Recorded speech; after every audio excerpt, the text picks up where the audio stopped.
মুরিদ হয়েছেন, তালিম অনুপাতে চলতে হবে তো, কি বলেন? তালিম অনুপাতে চলতে হবে না? মুরিদের পর আপনাদের কি নামাজ পড়তে নিষেধ করা হয়েছে? রোজা রাখতে নিষেধ করা হয়েছে? হ্যাঁ, যাকাত দিতে নিষেধ করা হয়েছে? বেশি বেশি খারাপ কাজ করতে বলা হয়েছে?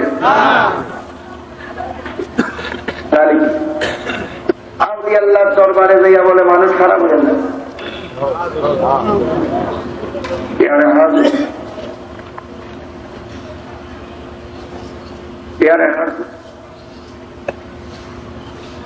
আল্লাহর দরবার হচ্ছে রুহানি মাদ্রাসা।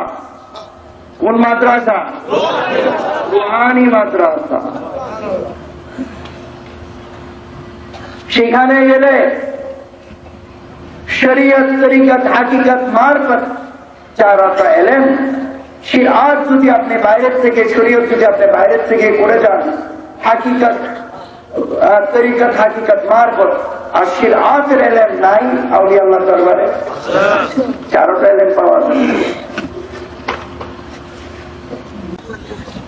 আউলিয়া আল্লাহর দরবারে মানুষ কেন যায়?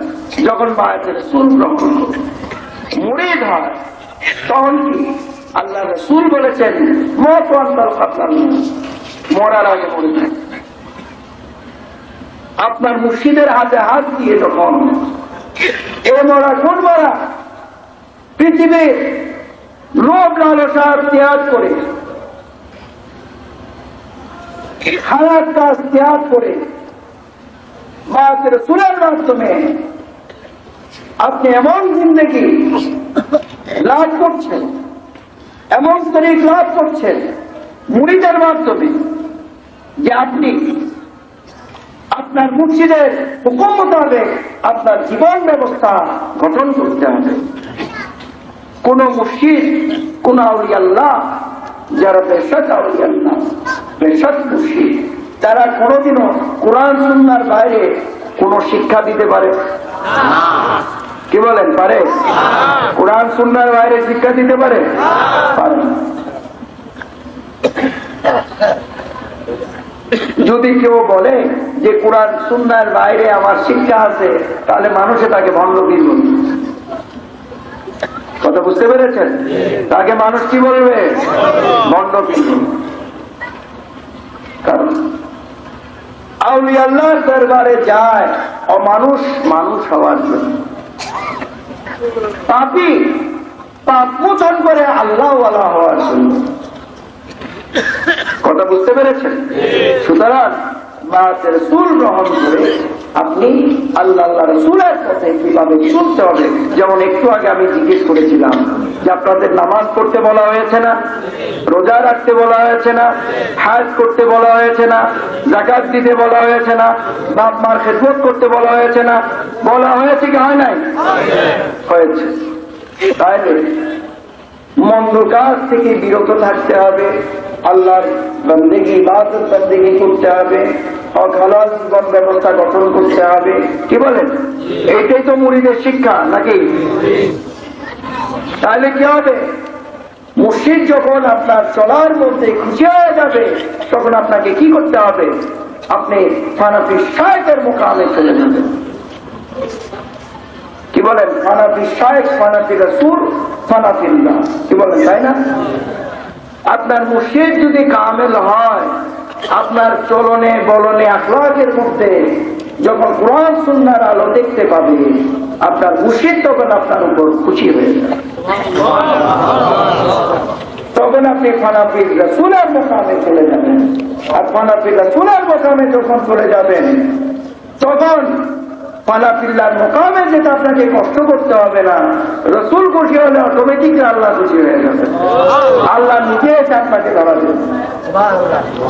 আল্লাহ তাআলা কোরআন শরীফের মাধ্যমে অনেক অনেকগুলি ইবাদত ফরজ করেছেন, যেমন জিকরুল্লাহকে ফরজ করেছেন, সালাত অর্থাৎ নামাজকে আল্লাহ তাআলা কোরআন শরীফের মাধ্যমে ফরজ করে দিয়েছেন, পিতামাতার খেদমতকে আল্লাহ তাআলা কোরআন শরীফের মাধ্যমে ফরজ করে দিয়েছেন, নামাজ, রোজা, হজ, যাকাত, কালমা এগুলোকে আল্লাহ তাআলা কোরআন শরীফের মাধ্যমে ফরজ করে দিয়েছেন। দরুদ শরীফ আল্লাহ রাসূলের মোতাবেক চলবেন। যারা বাত রাসূল গ্রহণ করেছেন আপনার মুর্শিদের মোতাবেক চলবেন। অবশ্যই হুজুরে নূরের ওসিলায় আল্লাহ তাআলা আপনাদের প্রত্যেককে সাহায্য দান করুন। আজ এই পর্যন্তই সমাপ্ত। আল্লাহ পাক যদি আমাকে বাঁচিয়ে রাখেন, আবার কোনদিন যদি এই জায়গায় আমাকে আনেন, শারীরিক ভাবে যদি সুস্থ রাখেন, বলার জন্য যদি তৌফিক দান করেন, অবশ্যই কোরআন সুন্নাহ ভিত্তিক আরো আলাপ করার আশা রাখি। বাকি আল্লাহর মর্জি। প্রত্যেকেই আবার বলছি, প্রত্যেকে এমন ভাবে চলবেন, আপনি যে মুসলমান শব্দের অর্থ হচ্ছে পবিত্র আত্মা। আপনার আত্মাটা পবিত্র থাকবে তখন যখন হিংসা, নিন্দা, লোভ, তিরস্কার, গীবত, গিল্লা, এতিমের হক, গরিবের হক গজব করা, সুদ, ঘুষ, সুদ, ঘুষ, তারপরে আপনার মানুষকে খুন করা, নাজেহাল করা, গাল বন্ধ করা, বোমাবাজি করা, মদ গাঁজা থেকে শুরু করে যত রকমের নেশা জাতীয় দ্রব্য আছে, এক কথায় পৃথিবীতে যত রকমের মন্দ কাজ আছে, এগুলো যখন আপনি পরিত্যাগ করবেন, তখন আপনি হবেন হাকিকতের মুসলমান। কথা বুঝতে পেরেছেন? এবং কোরআন সুন্নাহ ভিত্তিক যখন জীবন ব্যবস্থাটা আপনার থাকবে, তখন আপনি সত্যিকারের মুসলমান। কথা বুঝতে পেরেছেন? এবং তখন আপনার চলনে বলনে আখলাকের মধ্যে আপনি যে মুমিন মুসলমান সেটা প্রযোজ্য হবে। তখন একজন অমুসলিম আপনাকে এসে বলবে যে আপনি কোন ধর্মের অনুসারী, আপনার আখলাক এত সুন্দর, আপনার চরিত্র এত সুন্দর, আপনি কোন ধর্মের অনুসারী? তখন আপনি বলবেন আমি মুসলমান ধর্মের অনুসারী। তখন সে যেন বলতে বাধ্য হয় যে আপনি মুসলমান ধর্মের অনুসারী, তাহলে আমিও আপনার মতো মুসলমান হতে চাই, আল্লাহ হতে চাই। এই কথা যখন আমি হচ্ছে মুনাফিক মুসলমান। তাই যারা মুমিন তাদের চেষ্টা করতে হবে যাতে পৃথিবীটা আরো সুন্দর হয়, শান্তি হয়, সে চেষ্টা করতে হবে। একজন মুসলমানও যাতে মুনাফিক থাকতে না পারে, সে চেষ্টা করতে হবে। পুরো পৃথিবীতে শান্তি আনতে হলে অবশ্যই আপনাদেরকে ইসলামের আদর্শ আপনাদের ভিতর থেকে পরিস্ফুটিত হতে হবে। তখনই এই পৃথিবীর বুকে শান্তি আসে। কারণ ইসলাম হচ্ছে শান্তির ধর্ম।